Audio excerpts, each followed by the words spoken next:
In this session, we have two speakers who will discuss topics related to sustainable education, talent development, and retention.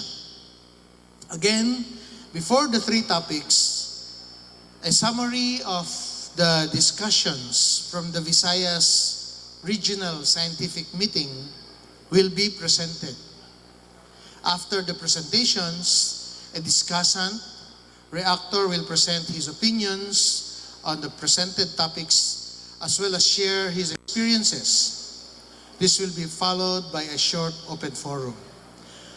Before we start, may I request our speakers, our rapporteur, Dr. Lydia Mangiat, our speakers, Dr. Cesar Saloma, and academician Jose Maria P. Balmaceda to please get upstage before we start our sessions. Likewise, may I request Mr. Wilfredo F. Sibal, our discussant reactor, to please join us in the stage. Thank you. We would like to remind our speakers to be conscious of their allotted time. You are given 30 minutes to present. Likewise, the discussant reactor will be given 10 minutes. For the audience, if you have questions, you may opt to write them in a piece of paper that will be provided by the ushers and usherettes, together with your name and affiliation. Give your questions to the ushers at the side of the stage. And to manage our time, priority will be given to the written questions. Our rapporteur for this session is Dr. Lydia S. Mangiat. Let me read her profile. Dr. Lydia S. Mangiat is the Chief Science Research Specialist and Assistant Regional Director for Technical Operations of DOST-Philippines region. She took up Bachelor of Science in Food Technology from UP Los Baños and Master of Science in Food Science in UP Diliman. Later on, she finished her doctorate degree in Food Science and Biotechnology from the National Chungshing University in Taiwan. Aside from being the Assistant Regional Director, Dr. Mangiat also serves as the Project Coordinator of the Regional DOST-SEI Scholarship Program, the Project Coordinator of SETUP Regional Project Management Office, and the Project Leader of the Regional Food Safety Program. Let us proceed to give the summary of the plenary session. 3 discussions from the Visayas RSM. We have NAST Philippines Vice President and Mathematical and Physical Science Division Chair, Academician Fabian M. Dayrit.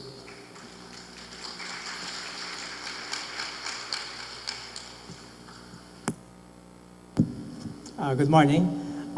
Since Academician Saloma is the first speaker, sabi niya ako na lang daw magbigay ng summary.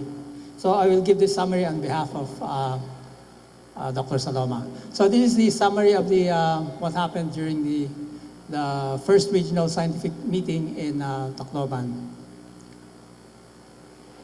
So there were 2 speakers.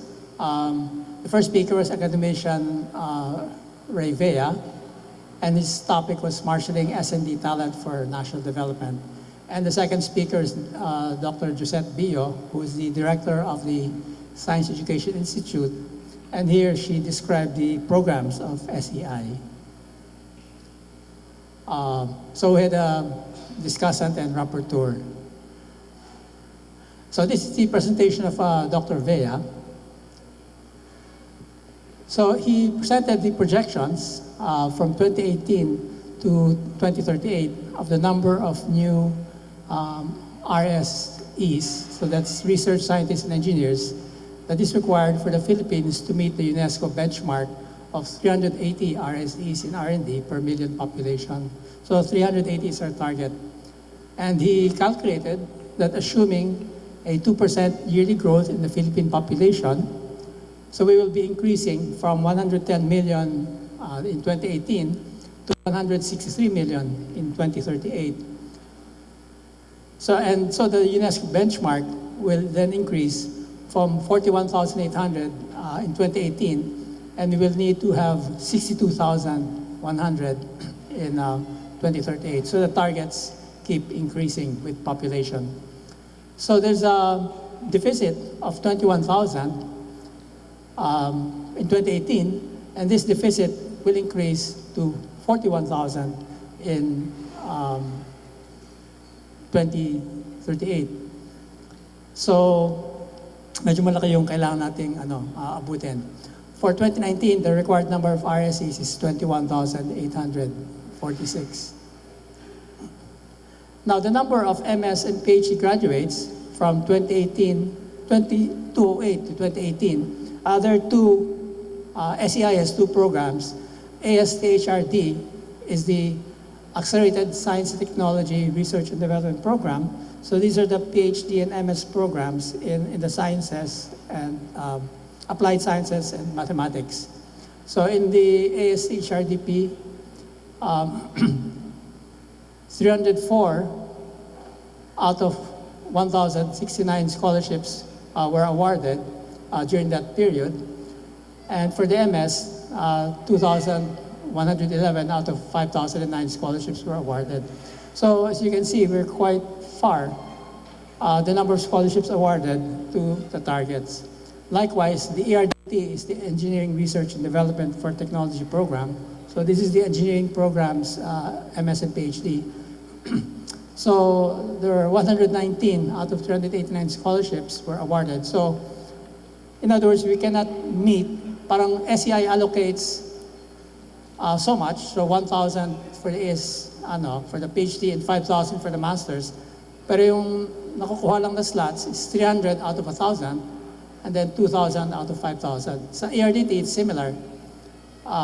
They awarded 119 out of almost 390. And for the MS, it's 1,009 out of 2,520. So even though SEI allocates slots, there are not enough takers for the MS and PhD programs. So his recommendations, well, he still recommends to triple the number of PhD scholarships from the current number, or at least double the combined PhD and MS scholarships. For the students to get to the MS and PhD to the college level, you need the feeders. So he looked at the feeder programs, and the primary feeders are the Philippine Science High School system, and there are now 16 campuses nationwide. Regional Science High School Union, and there are also 16 campuses in 2013, and the SNT high schools. So these are the feeders, but apparently there are not enough students graduating from high school who are going to the sciences in college. And the second recommendation is to formulate and implement a multi-agency SNT talent development program and to activate Science and Technology Human Development Council. I think this is a council that used to exist in the past but is not functioning today anymore. Now this is the presentation of Dr. Bio, who's the director of the Science Education Institute. She gave us data on what SEI has been doing. So there's a DOST SNT scholarship programs managed by SEI. So there's the ASTHRDP, which has 11 universities are members. The Science and Math Education Consortium has 12 universities which are members. ERDT has 8 HEIs which are members. And then they also implement the DOST SEI Merit Scholarship Program, the RA 7687 Scholarship Program. I think that's the program for the provincial, the poor provinces, I believe. And then RA 10612, a scholarship with teaching. And she gave the number of scholarships that were awarded in 2018 and those slots available in 2020. So in 2018, there were 28,433 broken down into undergraduate, MS, and PhD. And for 2020, there's 37,551. So dumadami yung slots. But I think the undergraduate slots probably get filled, but MS and PhD slots do not.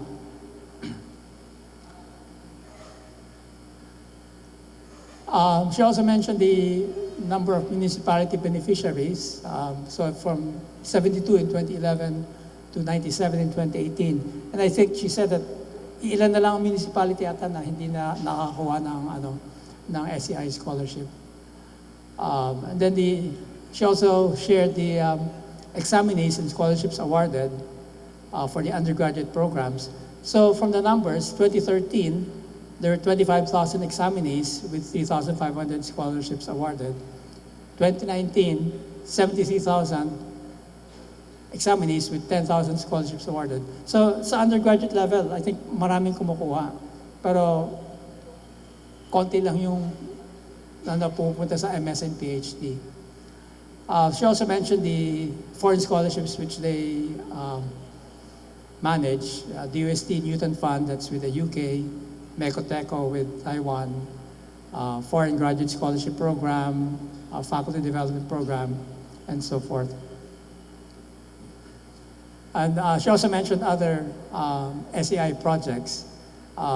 They helped with Marawi after the big trouble there. They've been increasing the entitlements. I guess in summary, there have been many, SEI has been implementing a number of improvements, but the challenge is, I think if we want to build up the MS and PhD programs, we're still having a hard time getting the numbers. And I think Dr. Saloma will talk about the quality. So that's the summary from the Tacloban conference. So I'll turn the mic over to Academician Saloma. Thank you very much, Academician Derry. Let us now proceed to the first speaker who will discuss on the topic brain drain and inbreeding in the training of future Filipino scientists. But before he gives his lecture, may I present our speaker, Academician Cesar Saloma, a professor of physics at the National Institute of Physics, UP Diliman, Quezon City. He obtained his PhD, MS, and BS degrees in physics from UP in 1989, 1984, and 1981 respectively. His research interests are in applied optics and photonics, information processing and signal recovery, neural networks, complex social networks, and the Philippine Scientific Enterprise System. He received the 2004 Galileo Galilei Award from the International Commission for Optics and the 2008 ASEAN Outstanding Scientist and Technologist Award in recognition of his research contributions that were mostly done with students and colleagues in NIP and the College of Science. Academician Saloma is also a recipient of the Presidential Lingkod Bayan Award in 2008, Metrobank Foundation Outstanding Teacher Award in 2007, NRCP Achievement Award in 1994, and the Outstanding Young Scientist Award in 1992.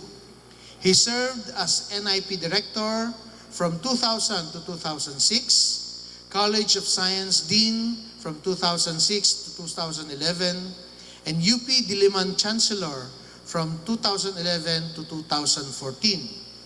He is the current Editor-in-Chief of the Philippine Journal of Science. Academician Saloma was elected to the National Academy of Science and Technology of Philippines in 2005. Ladies and gentlemen, Academician Cesar Saloma. Maraming salamat po at magandang umaga sa ating lahat. Maraming salamat din kay Academician Direct for improving my original PowerPoint presentation. So, we will now proceed with that. We'll be taking off from the summary. And my presentation this morning is about the brain drain and inbreeding in the training of future Filipino scientists. At sana po, at the end of my presentation, we will achieve the aim na ipapakita that increasing the number of qualified PhD supervisors is key in stemming brain drain and inbreeding, which are the primary reasons for undermining the production of more STEM PhD graduates in the country. Next slide, please. Next slide.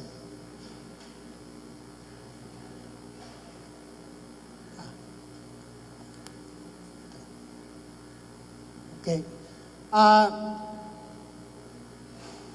Just to have a reference, yung UNESCO ay mayroon silang prescribed number of researchers engaged in R&D for a national economy to participate in for a country to participate in a national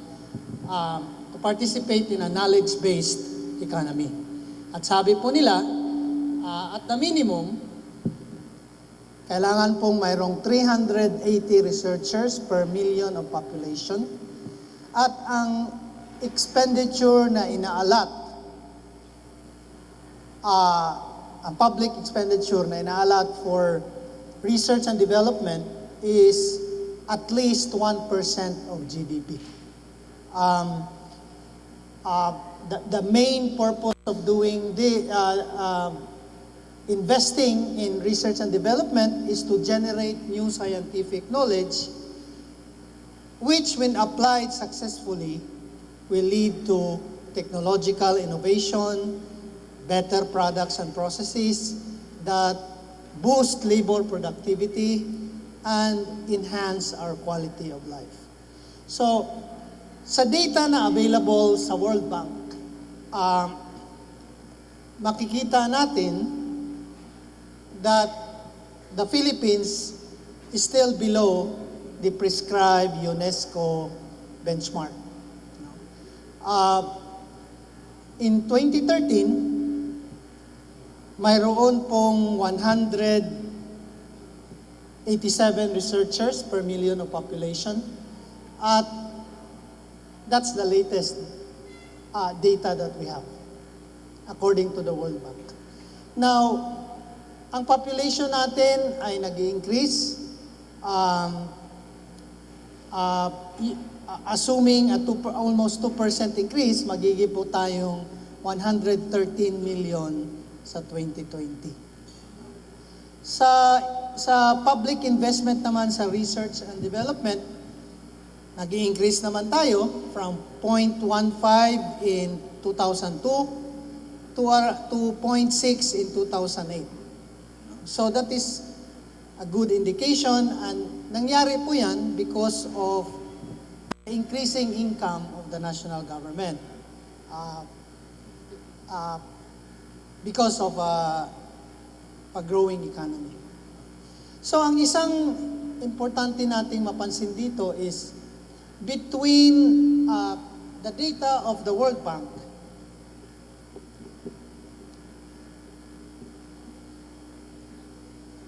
from 2002 to 2011,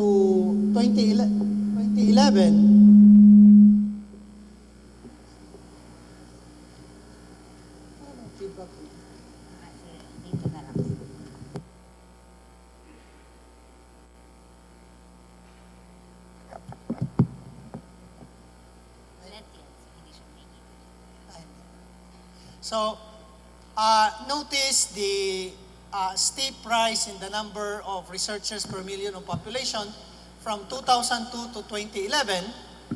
ang average po ay 78.83, nagiging 187 in 2013. That represents 138% rise from 2007, where you have the average value projected, to 2013. Now,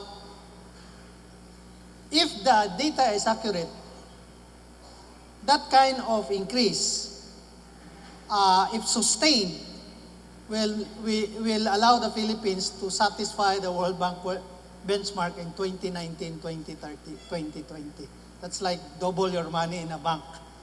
So, pinupoint out ko ito dahil hindi naman yata nangyayari. So, we have to re-examine these kinds of figures, in other words. So, nonetheless, kung totoo yan, maganda nating pag-aralan anong ginawa. So, now, nag-increase ang next slide please. Nag-increase ang allocation natin sa research and development ng government. Next slide please. Dahil nag-grow ang ating economy, ang GDP natin ay increasing. So, the national budget is basically around 20% of the GDP of the previous year. So kung nag-i-increase ang GDP, mag-i-increase ang national budget. Kaya yung access to tertiary education na matagal na pong dinidemand ng mga, at least mga estudyante dati, na realize because of the increasing national income, government income. So makikita rin natin that because of the increased government budget or income, tumataas din po ang DOST budget at SUC budget. So that is good. The Philippine higher education system, according to CHED, in academic year 2017-2018, mayroon po tayong 1,906 higher education institutions at 88% nito ay private.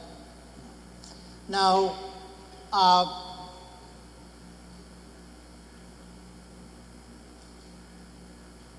nung taon na yon, yung academic year na 2017-2018, 46% of undergraduate students were enrolled in our public institutions. That is the critical role that public institutions play.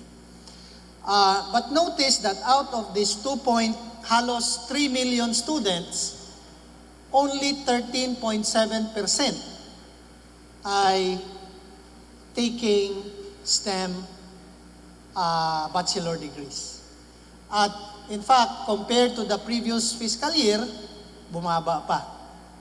One reason for that is the transition to K-12.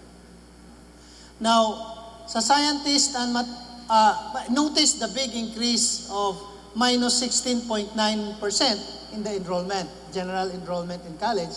And basically, that is an effect of the K-12 transition. Now, pero hindi gaanong apektado ang enrollment sa STEM, lalo na sa sciences and mathematics, but as percentage of the total enrollment, maliit talaga. Less than 15%. Now, sa graduate students naman,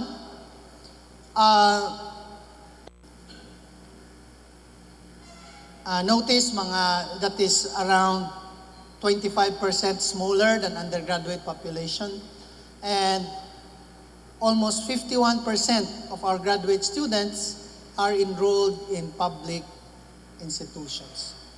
At sa graduate students natin, ganun din ang halos percentage, no?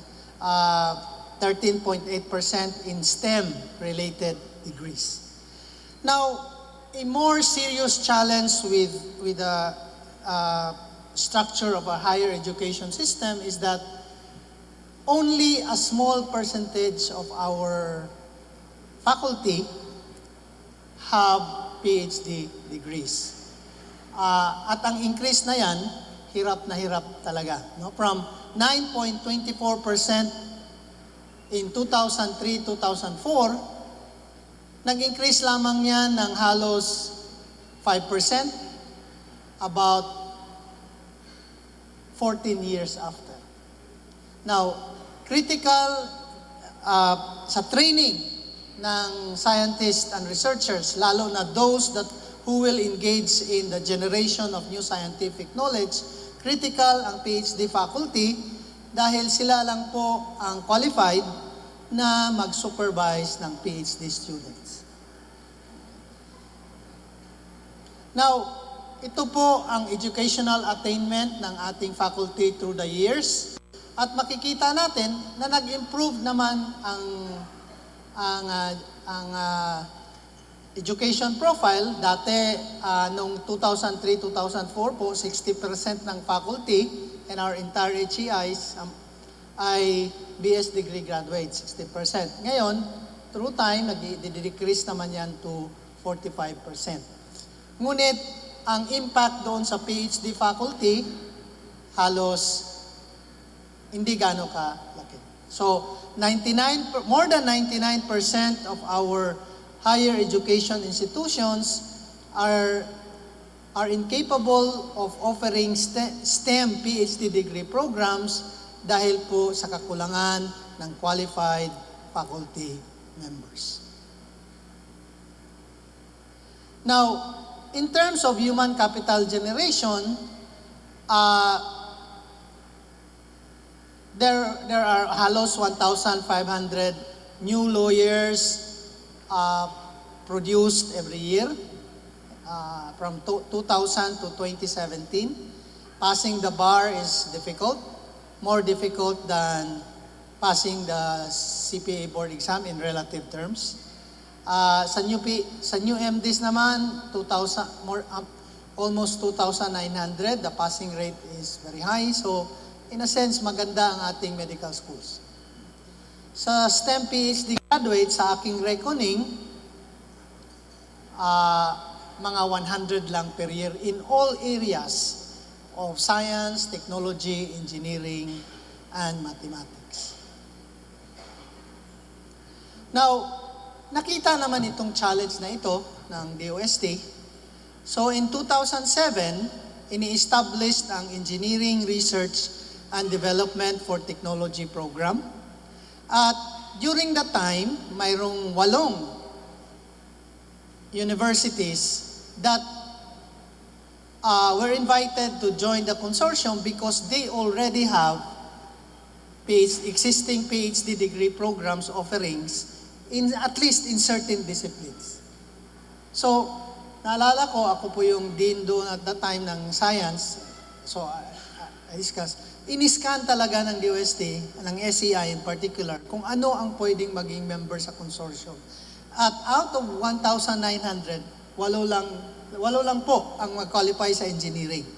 At halos ganun na rin sa science and mathematics counterpart. Na tinayo din yung Advanced Science and Technology and Human Resource Development Program in 2009, 2 years after ng ERDT. At that time, 7 lamang ang... next slide, please. At that time, actually, 7 lamang kasi ang counting namin doon ay isa lang yung UP. But nonetheless, makikita natin that hanggang University of Santo Tomas lamang yung consortium na yon in 2009. Later on, nag-join ang University of San Carlos. So, makikita natin that relative to more than 1,900 HEIs, ito lamang po ang may kakayahan na mag-offer ng PhD degree programs sa STEM. Now, I was the chair of the steering council when the EST HRDP program was established. Next slide. At kumuha kami ng survey ng total number of PhD faculty within the AST-HRDP program. At nakita namin, in the year 2010, that there were 764 PhD faculty, at more than half of the faculty at the time would retire in the next 15 years. Hindi pa kasama si Dr. Academician Direct dyan. Parang nandoon pa kami sa entry ng 51 years old. So, 10 years past na, marami nang nag-retire niyan. So, ang punto dito, ano ang replacement? We don't have new data for this. No? So, we have to look at the demographics just to see, to have a better understanding of the mentoring capability of our PhD faculty. Now, in the Visayas RSM, si Undersecretary Guevara nag-present ng results ng AST-HRDP at ERDT performance from 2008 to 2018. Now, within that time, 5,908 MS scholarships were made available throughout that time, and 1,069 PhD scholarships sa science and mathematics. After 2018, ang na-produce nating MS at PhD graduates yan ay below 50% conversion rate. In fact, sa PhD, sa science, 28.4% lang ang conversion rate for one reason or another. Sa engineering, 40% ang conversion rate sa MS graduates at 30.6% sa PhD graduates. So this is an important data because later on I will explain that increasing the number of scholarships will not actually fully answer the challenge because kung ganun pa rin ang conversion rate natin. Now, which is now the goal of DOST-SRI, understandably, no? Increase the number of scholarships in both undergraduate, MS, and PhD.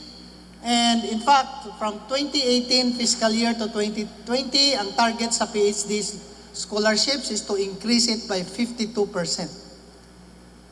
At sa MS, 17.4%. Sa undergraduate, 33.27%. This is a laudable initiative. Kasi tumataas ang population. What is the cost of one PhD scholar? It's around 500,000 pesos per year, excluding the overhead cost of administration. Tapos may $100,000 for dissertation support. Ganon din po ang MS. Sa MS, halos $400,000 pesos at 154,000 pesos sa BS. Again, the graduation rate is, kung hindi magbabago, for 2008 to 2018 is 31% sa ARDT for PhD at 28% for AST-HRDP. So, if we increase the number of scholars, more or less ma-predict natin kung walang nagbabago rito, ano ang return to investment? Mababa. Kahit increasean mo yung scholarship. Now, UP gets a large portion of the SUC budget. Wala pa yung allocation sa DPWH ng infrastructure. No? At UP itself, ito yung notice, the regular faculty composition in 2011, 43% ng faculty nandoon sa Diliman, 24% sa LB, 16% sa UP Manila, other CU 16%. Ngunit sa number of PhD graduates, halos pareho ang UP at UPD at UPLB. So mataas ang efficiency rate ng UPLB in relative terms. Pero iba namang fields yun. No? But ganong klaseng kakita. PhD graduation rates, College of Science, UP Diliman, and College of Engineering, from the period 1990 to 1991 to 2014-2015, average PhD graduates ng UP Diliman, 64. Science is barely 13. Okay, and engineering is 5. Although in recent academic years, tumataas ang engineering. In fact, last year, mas maraming pinagraduate na PhDs ang College of Engineering kaysa College of Science. No.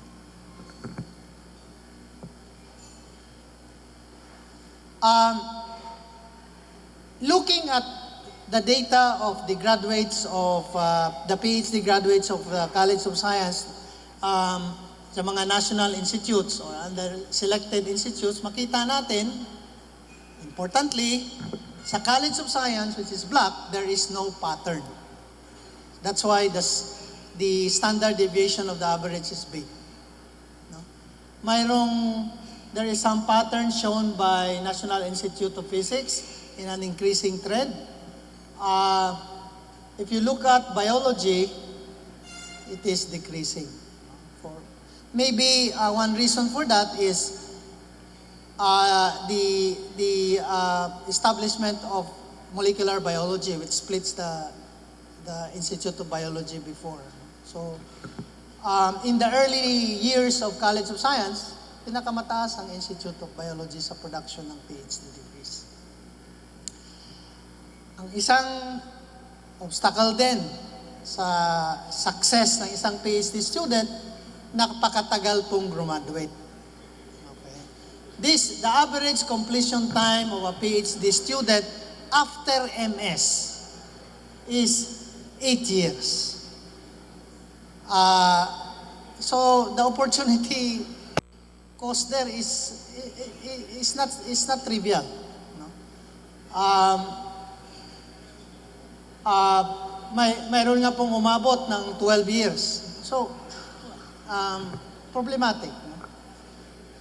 Now, ano ba ang immediate step sana na mangyayari?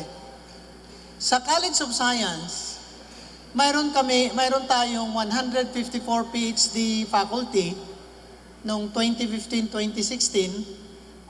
Wala akong new data kasi si Dean Balmaceda ay hindi na Dean. But basically, ang idea, so you can see, 154, pero mga 13 lang PhD graduates ang pinagraduate. So marami diyang hindi nag-produce, no, sadly. So sana, ang target natin, gawin nating 50. So basically, ang isang PhD faculty, mayroon sanang ma-produce na PhD graduate, isa sa bawat 3 taon. It's not bad. So if you do that, from 12 to 50. So ganun din po sa ibang kolehiyo na involved sa STEM, College of Engineering, and the College of Social Sciences and Philosophy. Now, by the way, ang ating PhD program, at least curriculum-wise, is designed for 3 years. So, after MS. Now, actually, wala naman talagang clear, narinig lang natin ang inbreeding in particular. Mostly negative ang connotation. But tinignan ko, ano bang meaning ng brain drain at inbreeding? So, siyempre, unahan ko, Merriam-Webster Dictionary, at ito ay basically economic. Opportunity. And related to, sa larger context of our economy, Filipinos going to another country, one place to another, for better pay or living conditions.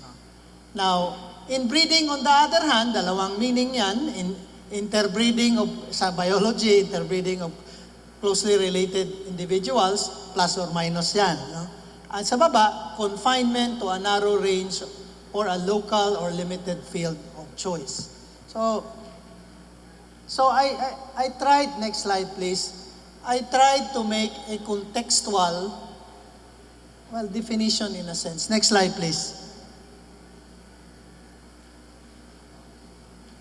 So, pag pinag-usapan natin brain drain, ang titingnan na lang natin, departure of STEM talent to study in another non-STEM fields.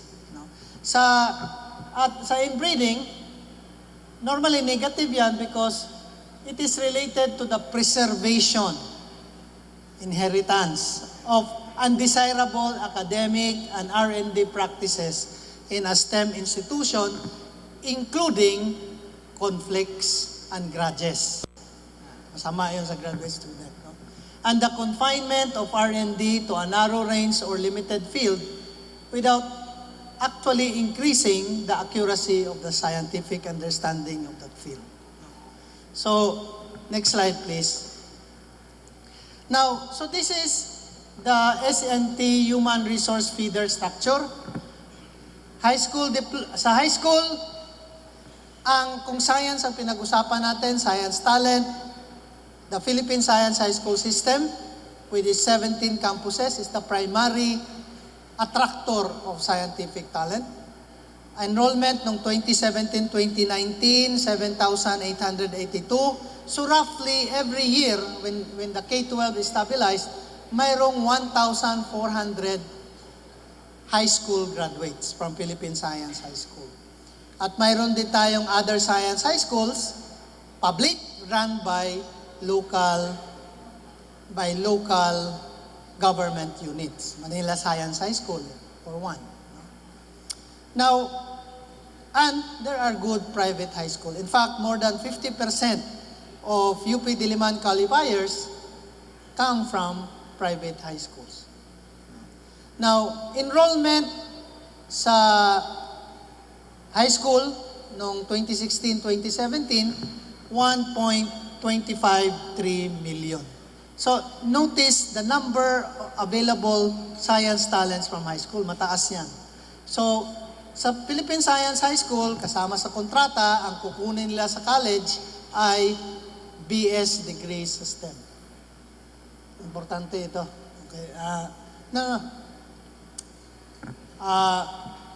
Now, notice, from 1.253 million, 13.7 million ang STEM enrollment, magiging 13.8% going to graduate school. And notice the decreasing number of HEIs that are capable of offering the STEM undergraduate degrees, lalo na sa graduate degrees. No? And notice that DOST scholarship, i-increasean ang number nito, ngunit ang conversion efficiency ay mababa. In fact, noong 2007 to 2015, 76% lamang ng available PhD scholarships sa ARDT were taken. That's 3 out of 4. Now,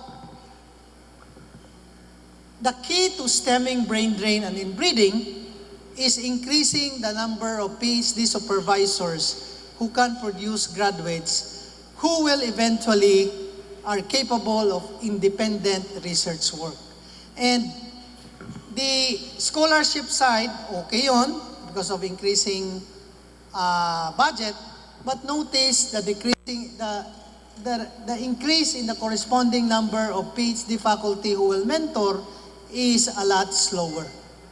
So, this has to be calibrated. Otherwise, we will have the same inefficiencies or even more that will happen in the near future.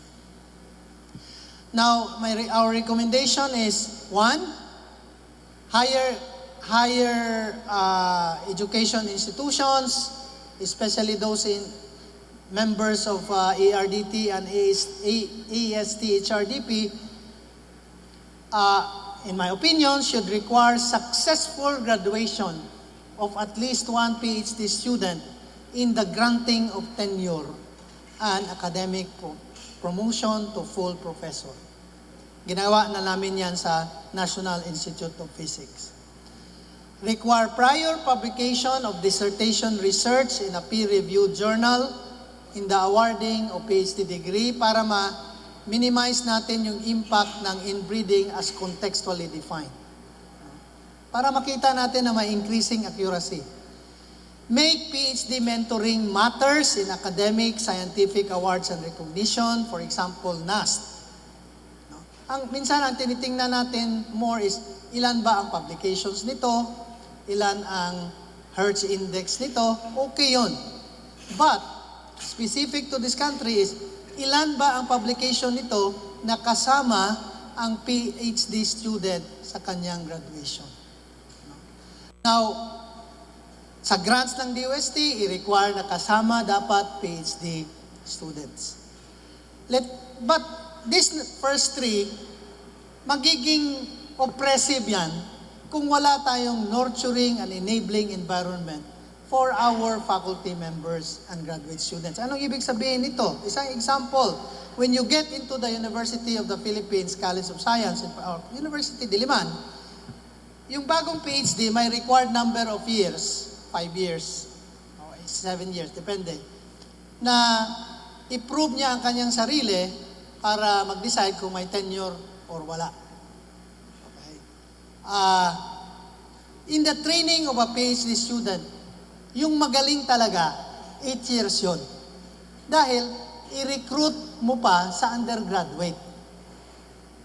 You cannot get lateral entries in this country. You have to get them from, in my own experience, get them from BS3 in our 5-year degree program. Nandito yung mga Philippine Science High School students. Kunin yan, i-train, i-encourage, i-inspire, papunta sa graduate school. In total, that is 8 years. Will be wider than the 5 years requirement of a tenure of a young PhD.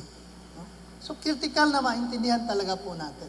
And let us extend, the country, the government should extend free access to graduate STEM education. Ngayon, and understandably, okay naman tayo lahat yan. That's why critical that there is continued economic growth and that the efficiency of the government to collect revenues and taxes will improve even longer. So, maraming salamat po at finally, tapos na ako. Na-worried na siya. Thank you, Academician Saloma. Our next speaker is Academician Jose Maria P. Balmaceda. He will discuss the topic, Challenges of Sustainable Education. But before he presents his lecture, may I provide some information about our speaker. Academician Jose Maria Balmaceda is a professor of mathematics at UP Diliman and member of DOST-Philippines since 2008. He obtained his PhD in mathematics degree from the University of Illinois at Urbana-Champaign in 1991 and BS and MS degrees in mathematics from UP Diliman. His research interests are in group theory, representation theory, and algebraic combinatorics.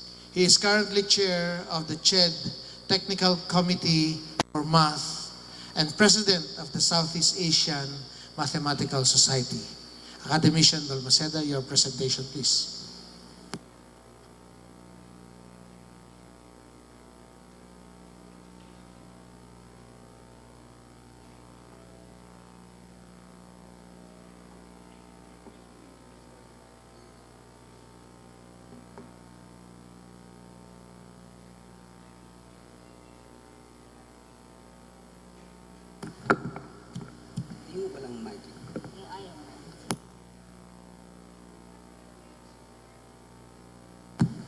Good morning. Maraming salamat sa introduction and I'm happy to be here in Alaminos.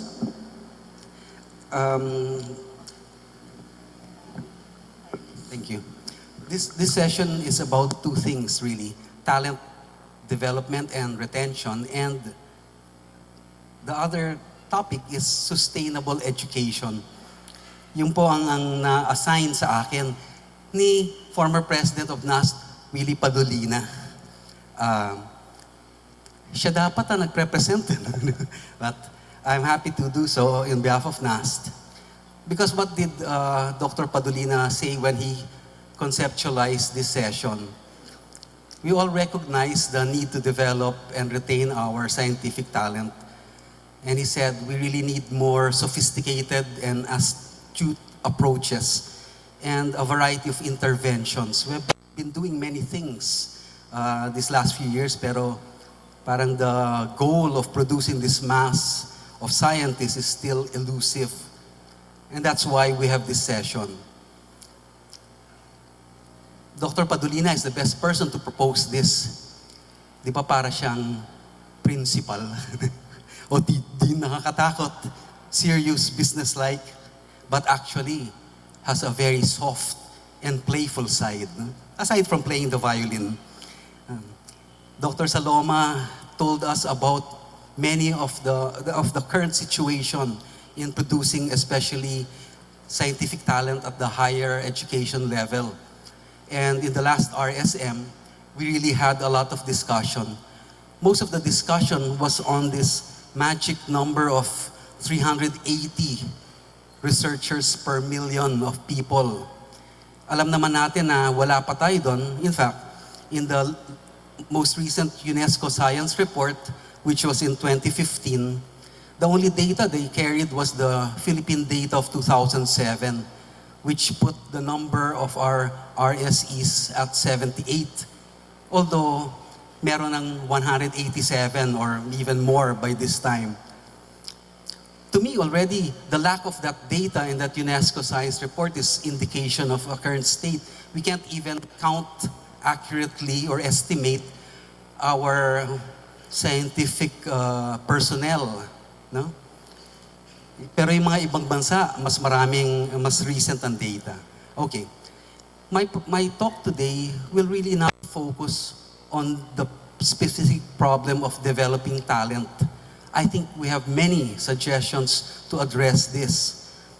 But it is a very hard goal. We know there are few people going into the sciences, Well, this is the data of CHED students before K-12.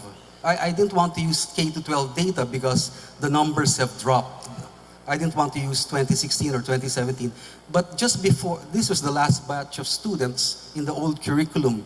Kita naman natin yung pula na nasa sa taas. Ito yung mathematics, yung pinaka-kaunti.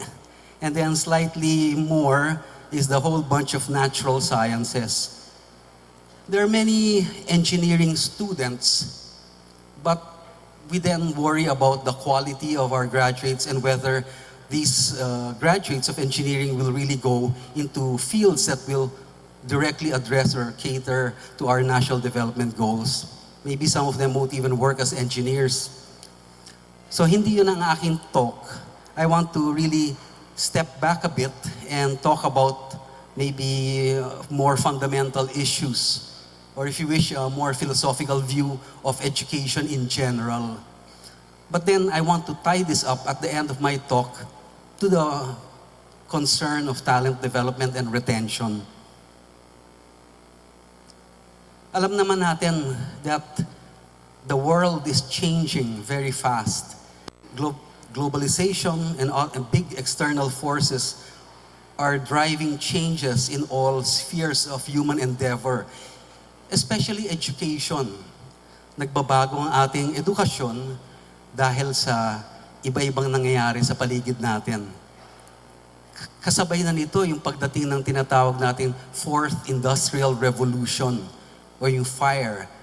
We are now in that age marked by the most recent pervasive cyber systems, a data-driven technology, artificial intelligence, machine learning. So this is the new age, and we have to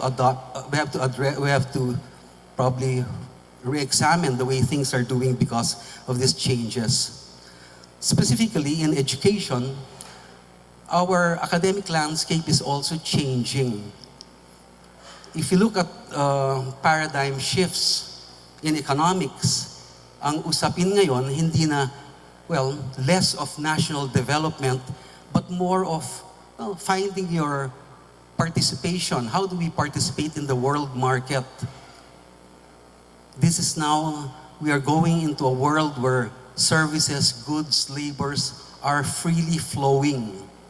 So many policymakers are now looking at not national development issues, but also finding one's place in this world market or finding one's niche. Saan ba tayo makakapasok or makakaiwan ng mark or makakakompete? So naiiba. Ganun rin sa edukasyon. Ang education ngayon, nagbabago. Mula noon na nag-aaral tayo hanggang ngayon, ang idea natin, especially of higher education, is to produce the personnel with the knowledge, the skills, so that they can work productively. That is still a goal of higher education. But we have to also introduce many skills. Because of this rapidly changing world, we have to learn so-called 21st century skills of lifelong learning, of open-mindedness, of innovation, of collaborative work, critical thinking, and even soft skills like communication. Hindi lang yung alam natin technically what is needed in one's own field. So dahil dito sa pagbabagong academic landscape, maraming mga big projects undertaken not just by both industrialized and developing countries, and at all levels, from elementary, high school, college, and after university. Let's just take a look at some of them. Of course, in the Philippines, the biggest change in our academic system has been the K-12 reform. People have talked about K-12 for many years now, but finally, it is with us. Napakalaking proyekto. Iilan pa lang ang nakatapos sa K-12 at nasa kolehiyo na ngayon. Kailangan natin pag-aralan ito. How is K-12 being implemented in our schools? What are the effects, or how are our first graduates performing in the university? But look at other innovations, other trends. Universities are merging, coming up with partnerships and consortia because they want to be competitive. They want to put together the resources. In many places, ideas are very progressive. Sa Amerika ngayon, maraming eskwela, hindi na nangangailangan ng SATs, Scholastic Aptitude Test, yung entrance exam. Even graduate programs, some of them are not anymore requiring yung graduate record examinations. Colombia, some other places. Wala ng GRE. Kasi sa ang bagong pananaliksik, sinasabi rin, hindi ito ang tunay na mga indicators ng potential or ng achievement. So all these movements are causing people to think seriously about how to really come up with the best educational system one can have. Alam natin, in the last few years, we don't teach only in the classroom. We have this huge, massive, open online courses. In many countries in South America, hundreds of thousands are enrolled just for a single course or a single degree program. We have started doing that in the Philippines. Open U, sa PUP, pero hindi pa masyadong pervasive. Iba na rin ang pagtuturo. Hindi lang lecture. Minsan, yung sinatawag na flipped classrooms where students first look at some materials and then come back. And other collaborative activities, hands-on and so on. We have seen that part of this global shift includes the idea of internationalization. It is not enough anymore just to have one's training in one's own institution, but the exposure with other institutions, both here and abroad or outside your own institution, is very important. So that student mobility is now seen really as a very valuable process that helps the individual. And then finally, because we are talking about sustainability here in this meeting, there's also this trend towards education for sustainable development. Noong 2005 nga, United Nations nagtatag ng decade for education for sustainable development. Ano ba yung sustainable development? Well, the backdrop of my talk is about the fourth sustainable development goal, quality education for all. Yung mga ibang sessions, meron rin SDG goals na tinutugon. Ano nga ba yung basahin natin? Yung maikling nakasulat tungkol sa SDG 4. Ensure inclusive and equitable quality education and promote lifelong learning opportunities for all. And I underscore the last two words, for all. That is the key to this goal, and maybe the underlying philosophy behind what I will be talking about. I think that if we really focus on the objectives and targets of this SDG, this will go a long way in helping us create the environment that will produce this critical mass of scientists. But first, let me clarify a few things about sustainable development in relation to education. When I say education for sustainable development, well, this refers to the kind of education one can receive at all levels that will prepare students not just to develop skills or knowledge, but really to have the skills, knowledge, the values and attitudes that will help them become useful citizens in a sustainable society. Preparing them not just to be good at one's own craft or profession, but really preparing them to make the world a better place, a better society. So that's education for sustainable development. Nagbabago ang shift ng perspective. Minsan tinatawag ang ESD sustainability education. So napakagandang idea niyan, pero hindi yan ang aking pag-uusapan. No? I want to talk about something related but a bit more nuanced. It is about sustainable education. No? Ano ba yung sustainable education? Well, an educational system that is sustainable. So, I take the point of view for this talk of looking at our educational systems and the institutions embedded in it from a sustainability perspective. The educational system, the schools, the colleges are tasked to prepare individuals to become more sustainable, conscious, development conscious.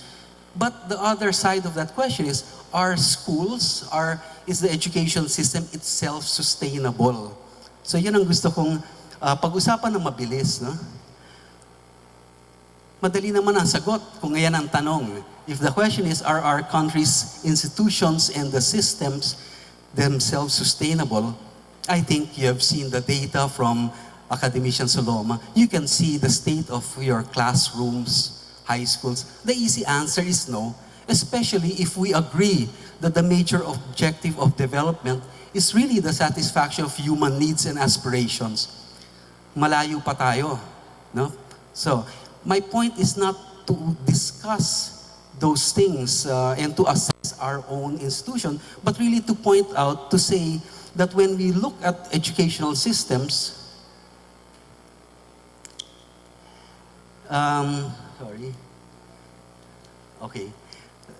that we can always study them from this systematic sustainability perspective. Sinabi na ng maraming mga scholars na not only in developing countries, but in least developing countries or developing countries, but also in the industrial nations, educational systems are mostly not sustainable because of the practices embedded for many years in those systems. So tawag ni Sterling dito ay sustainability paradox. You're asking schools to teach about sustainability, and yet the schools themselves are not sustainable. What do I mean more specifically about sustainable? Well, we go back many decades, 40 years ago, when the idea of sustainable development was first being talked about. The most important at that time and even up to now is the so-called report of the Brundtland Commission called Our Common Future. Dito lumabas yung buzzword, yung slogan na sustainable development. At sabi ng commission na yon, and up to now, these are general criteria that we look at when we want to look at the sustainability of any process, of any system, of any developmental process. Sabi niya, sustainable development requires meeting the basic needs of the people and extending the opportunity to all to satisfy their aspirations for a better life. The second bullet is really taken often as the definition of sustainability. It meets the needs of the present without compromising the future, the ability of future generations to meet their own needs. And then finally, because that commission was really motivated by problems in the environment, they consider this very important. Sustainability does not endanger the natural systems that support life on Earth.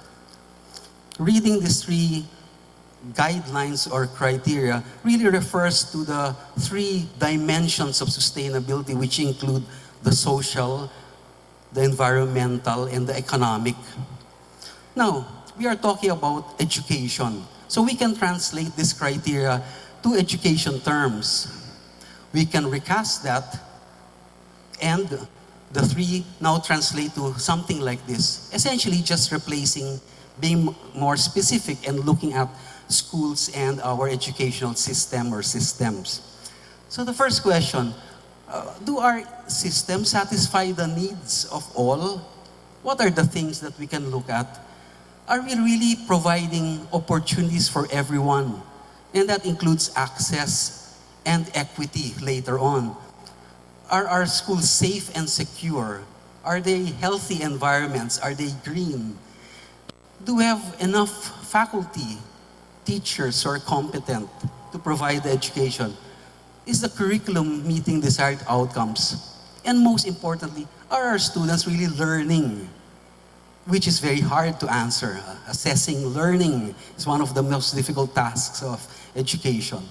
So I list this to tell us that when we examine our schools and examine future or current academic reform, we can do so if we want from the point of view of sustainability. How about the second bullet? Do the institutions meet the needs while making sure that future students or the students themselves are well prepared for the future? Well, these are the questions that we can ask. Yung curriculum ba natin nagbabago nga talaga na pinaghahanda ang mga estudyante natin for a fast-changing world, increasingly complex? Do they have the so-called 21st century skills? Yung mga teacher natin, do they grow in the profession? Are our training programs, both at the pre-service and in-service level, are they sustainable? Are they effective? Can we do them?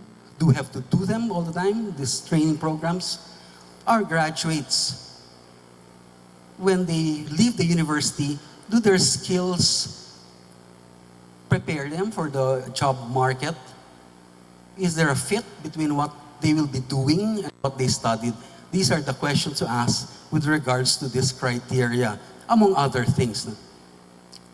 And then the third one, are the natural systems, resources present being used in a sustainable way? Ano ba yung natural resources sa isang educational system? Of course, the people.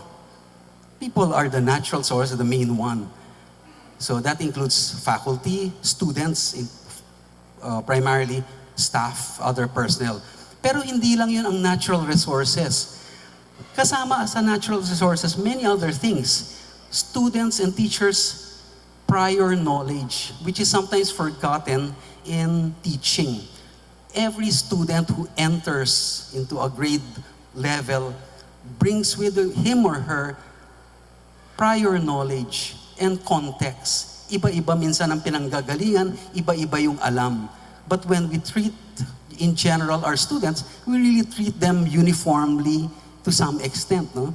Minsan nga, ayaw natin pakinggan yung pinanggalingan.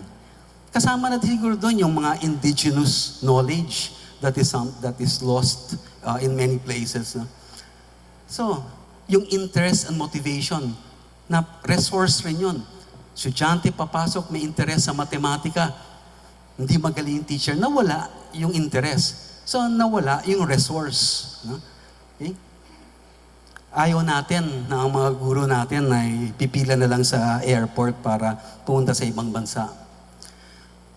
Sa pagtitingin ng sustainability for all, isang malaking numero, yung out-of-school children and youth at saka yung dropout rates, napakalaki. Although the government is proud to report na 3.6 million na lang. Dati 3.8. But 3.6 million is so many individuals who are out of school or who don't complete education. Ano ba yung 3.6 million? You take 1% of that, that's 36,000. 36,000 is close to 38,000. That's the number needed to meet the 380 million researchers for UNESCO. Biro nyo, kung meron tayong makuhang 1% dito sa out-of-school youths na magpapatuloy hanggang sa RSE track, ito yung hinahanap natin numero. Pero ito ang sinasayang. At malaking bagay doon ang kahirapan, ang poverty. Ibang bagay ang poverty pero konektado. Of course, all our development goals include trying to solve our poverty problems. No? A lot of these out-of-school youths are at the tertiary age, but there is a big drop-off rate, especially from grade 1 to grade 2. Sa elementary school, yun yung pinakamalaking dropout. Pagpasok sa grade 1, marami. Pagkataas ng grade 1, ang dami nagda-dropout. At wala na, hindi na magpapatuloy. Kahit na yun lang, maliit na portion na yan ay masolve natin and we have some success in that, malaking bagay yun. And another fact about this out-of-school youth is that they are mostly poor people. 50% of the out-of-school youths and children belong to the lowest 30%. Compare that to the wealthy and the elite.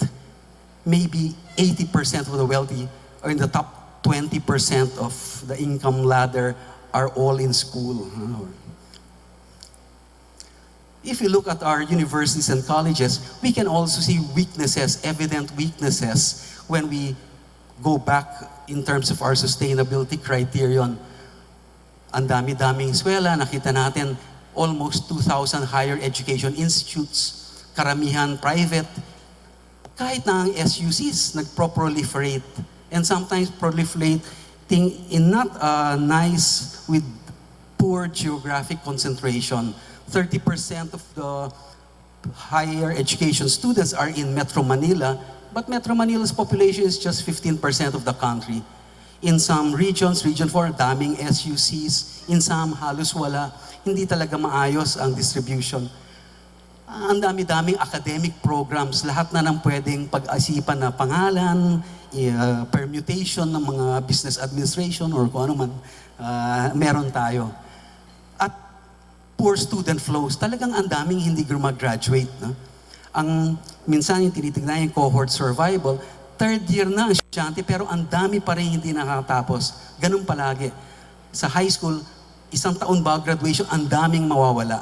Ito yung dapat natin tignan kasi ito yung sinasayang natin na resources. Sa quality naman, marami pa rin alam natin, marami tayong problema. Equity. Mahal, lalo sa higher education. Ngayon may free tuition. But what is free tuition? Free tuition is for the public institutions. And in public institutions or SUCs, siguro yung the poor there will be at a small amount. The very poor will be about 10 to 12%. So free tuition of this administration is really subsidizing the wealthier persons, the rich. Maybe it sounds nice that we have free tuition in public universities, but many experts have said this is not the best way to go about this problem. So how do we move forward? Alam naman natin, marami ng pag-aaral na you have to pour in a lot of investments to make us competitive. And we have seen, even from the earlier presentation, that the government has been pouring in more and more funds, resources, to do exactly the first one.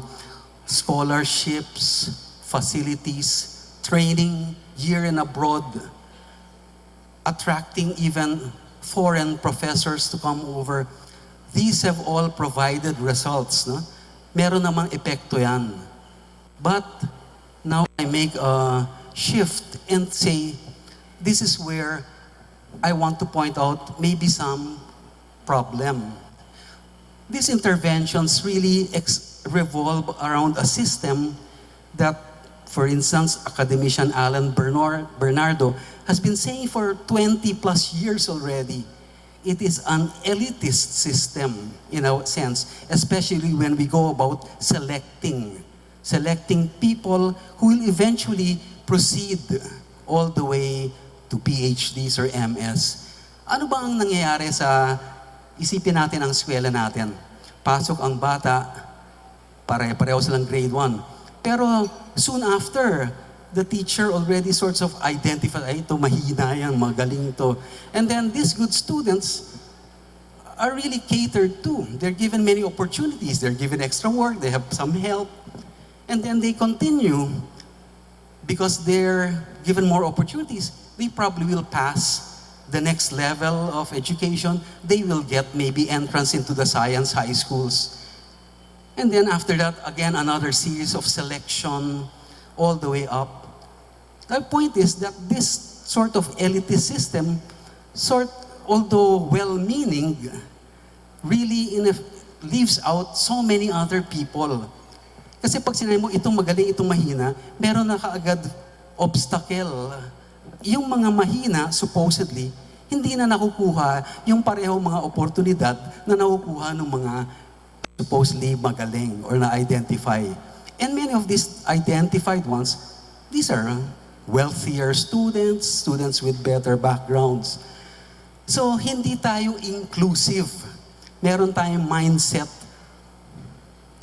identifying gifted, which is nice, but we have to worry about the larger majority who are left behind. You know, pag mahina kang bata, pero nakita mo yung mga magagaling na estudyante malapit sa teacher, lalo kang mawawala ng interest at hilig sa mathematics at science. Lalo mong isipin na ang mathematics is not for all. Science is not for all. Kasi mahina kami. Pero sino ba nagsabing hindi pwedeng magturo ng matematika at saka agham para sa lahat? Sabi ni Alan, itong sistema natin seems to make good math and science education possible only for a few. So that for many years now, a simple recipe for academic reform or development and training is summarized into these two things. Ganito ang pag-produce ng talent. Identify and then give them the best resources, support, teachers, scholarships, and so on. But never mind that the rest of, sabi niya, humanity is left behind. So this idea of elitist idea, I think, is something that we have to worry about. Sabi nga ni Marx, di ba? Yung mga mayayaman lang naman ang kikinabang sa pag-aaral. Kasi exclusive. And maybe our school systems don't realize it. Maybe they think that it is a good idea to spot or identify talent. I do not disagree with that. But you have to look at the other side, the ones left behind. Bakit hindi sila pwedeng bigyan ng mahusay rin na edukasyon? So ang point ko, we have to build the education base. Hindi pwedeng aasa tayo na we can pour in investments at the top, pero hindi matibay yung pag pinagkukunan natin ng talent. Ang thesis namin, ang filosofiya ay pataasin ang level mula sa baba, bigyan ng oportunidad lahat ng tao, dadami ang mga pwedeng pumunta dito sa hinahanap natin 380 million per million. Alam natin, kasama na doon yung paggagawa ng science culture. Hindi natin napapahalagan ang science and mathematics, di ba? Hindi ko na kailangang i-explain pa yon. Pero, so, ano ang kailangan natin? Kailangan natin ng isang science and math education at makakaitulong to sa pag-unlad ng ating bansa kung ang edukasyon natin ay talagang magbibigay ng scientific literacy, numeracy, para sa lahat. Hindi lang doon sa select na exclusive na mataas sa exam na nanalo ng mga math science contest. Lahat ng tao dapat tataas. Kapag tinaas niyo yung kultura ng isang lipunan sa agam at matematika, palagay ko, hindi masyadong kakaunti o dadami ang gustong magpatuloy sa mga propesyon o disiplina ng science and mathematics. So science and math for all. This is our advocacy. We need to have good science and math education available for all. Sa tingin ko, ito yung mas sophisticated, astute way na hinahanap ni Dr. Padolina. And more importantly, ito yung sustainable approach. Ito yung hinahanap ng SDG 4.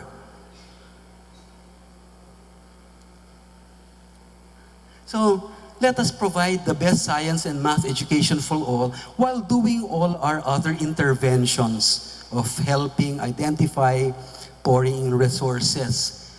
I think when we create this fertile environment, from this environment will emerge this critical mass in a faster way, in a more sustainable way.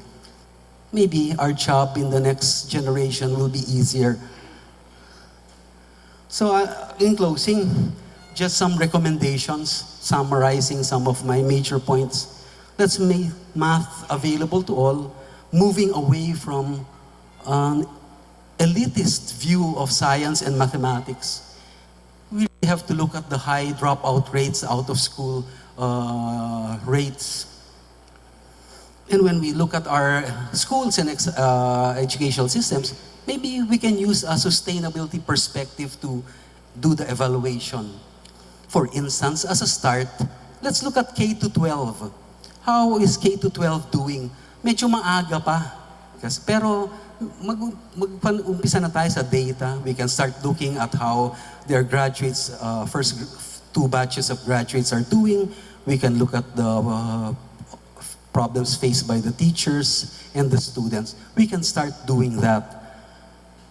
I look to our elders for advice all the time. Father Nebres, who is one of our national scientists, said, we really have to improve at all levels of the educational system.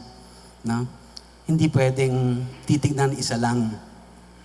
At sabi ni Father Nebres, kapag nag-isip tayo ng programa para ayusin ang ating sistema, hindi dapat tayo kopya lang ng kopya sa ibang bansa.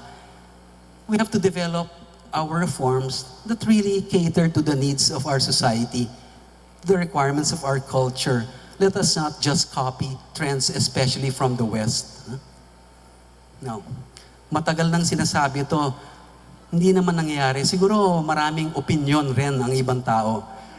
Okay lang yon. Ang importante is mag-usap-usap palagi all stakeholders, scientists, researchers, educators, mathematicians, students, parents. Sabi nga kasi pinakita ko si Marx, kailangan pakita ko si Mao Zedong, let 100 flowers bloom. Maybe 100 ideas, and let these 100 ideas contend. Okay? Maraming salamat po. Thank you.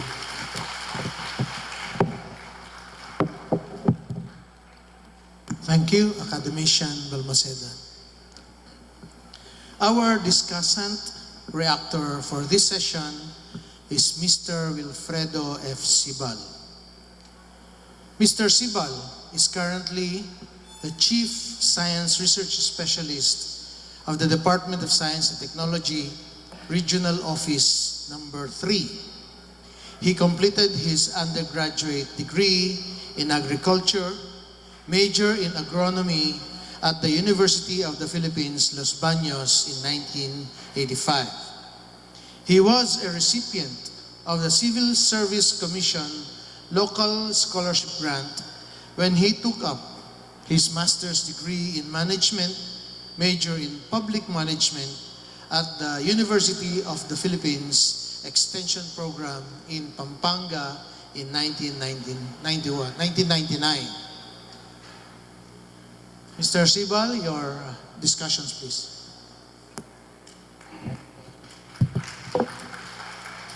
Maraming salamat, Director Arman, for your kind introduction. Masantos siya kabuwasan at sikayo namin. I hope I pronounced that right. Good morning to all the participants in this Luzon Regional Scientific Meeting being held here in Alaminos, Pangasinan. I wanted to be as casual and as spontaneous as our previous speakers, but like I told them, this is not my area of competence actually. So I beg you to allow me to read my inputs as discussant for this session. It was enlightening and at the same time entertaining to read and listen to the highly informative presentations of our esteemed academicians and members of the National Academy of Science and Technology for this plenary session on sustainable education, talent, development, and retention. Let me thank our academicians, Dr. Cesar Saloma and Dr. Jose Maria Balmaceda, for their excellent presentations.